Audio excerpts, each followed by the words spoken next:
in light of this conflict, we're seeing more anti-Semitism beliefs on the rise here in America. I'm joined now by Evangelical Pastor Reverend Johnny Moore, whose opinion in Newsweek explores this issue, specifically emerging from the left. Reverend Moore, thank you so much for coming on the broadcast. As I mentioned, you wrote in your editorial that, quote, "We ignore at our own risk the high-profile anti-Semitism emanating from the self-anointed gatekeepers of the progressive left." What do you mean by that?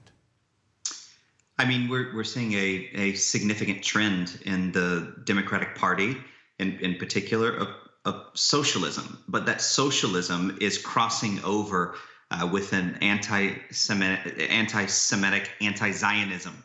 And so the leaders of this movement, people like Ilhan Omar, the representative from Minnesota, called Israel a terrorist state in the last few days. Alexandria Ocasio-Cortez, the rising star of the Democratic Party, may even challenge Chuck Schumer in a primary, excoriated Andrew Yang, who's running for mayor of New York City, at the top of the list for supporting Israel. I mean, it used to be that you could take for granted that Israel was a nonpartisan issue in the United States of America. The fact of the matter is, at the heights of power in our country, we have people defending tacitly the tactics of Hamas, and this is serious. And by the way, it isn't just our politicians. There are elements even of these various social justice movements all across the United States that are overtly anti-Zionist, anti-Semitic. They've attacked synagogues in the United States of America. And so we're saying, yes, condemn everything on the far right, but recognize that we're living in a culture that's giving cover to anti-Semitism on the far left. How is, to that point, Johnny, how is the left using misinformation to spread anti-Semitism, anti-Semitic beliefs? And is it misinformation or misunderstanding? George, I would take it to a different step. I don't think it's misinformation or misunderstanding. I think it's disinformation.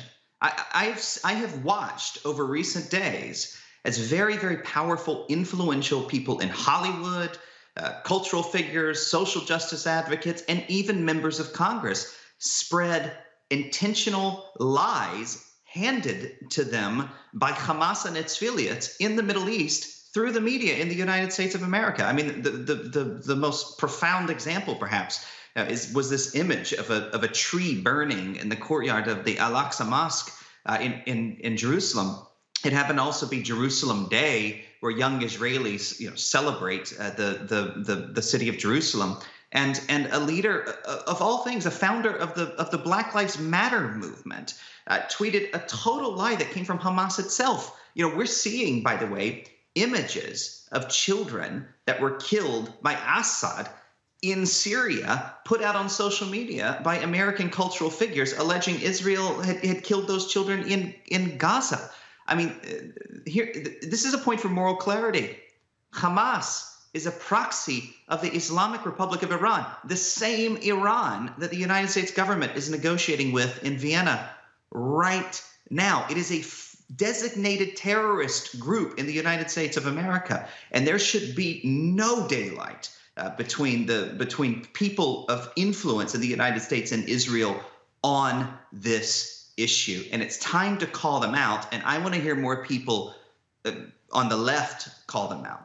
All right, Johnny, we'll have to leave it there. Thank you so much for coming on the broadcast. Appreciate your thoughts.